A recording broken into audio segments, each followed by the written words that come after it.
సంస్కారహీనులైతే ఏం మాట్లాడినా చెల్లుతుంది.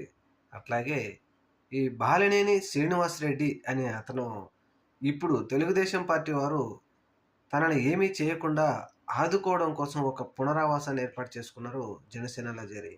సరే జనసేనలో చేరినప్పుడు నీ పని నువ్వు చేసుకోవాలే గానీ, అలా కాకుండా మా పార్టీ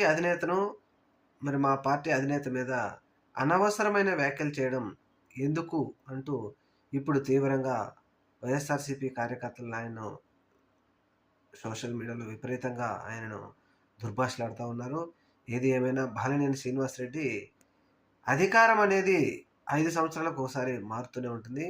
2029లో ఖచ్చితంగా వైఎస్ జగన్మోహన్ రెడ్డి గారు ముఖ్యమంత్రి అయితే నిన్ను మాత్రం నీకు ఎటువంటి పదవి ఇవ్వాలో,